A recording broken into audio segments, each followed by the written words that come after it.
यफअलून लिसुख्त। मोमीन सगळं काही होऊ शकतं, परंतु खोटारडा होऊ शकत नाही। प्रिय पाहुण्यांनो, खोटे बोलणे ही इतकी लाजिरवाणी गोष्ट आहे की ही व्यक्ती लबाड आणि फसवी आहे हे माणसाच्या चेहऱ्यावरून कळतं।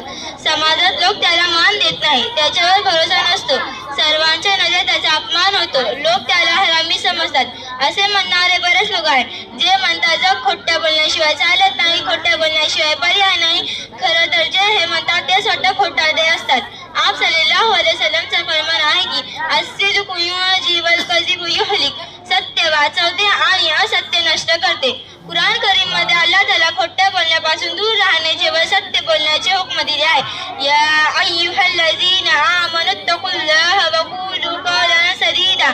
हे मान राखणाऱ्यांनो, अल्लाहचा भय बाळगा आणि सरळ मार्ग म्हणजे सत्य बोलत राहा। मंडळी, खरं तर खोट्या बोलण्यावर मनाई आहे, त्याचप्रमाणे चेटा मजाक मस्करीमध्येही खोट्या बोलण्यावर पाप आहे। हसवण्याकरिता खोटे बोलणे पण हराम आहे।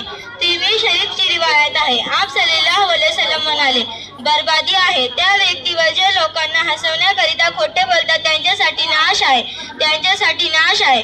या आम्ही सगळेजण मिळून वचन करूया, आजपासून कधीही आमच्यातला कोणी मुसलमान खोटे बोलणार नाही इंशाअल्लाह। व मा अलैना इल्लल बलाग। अस्सलामु अलैकुम व रहमतुल्लाहि व बरकातुहू।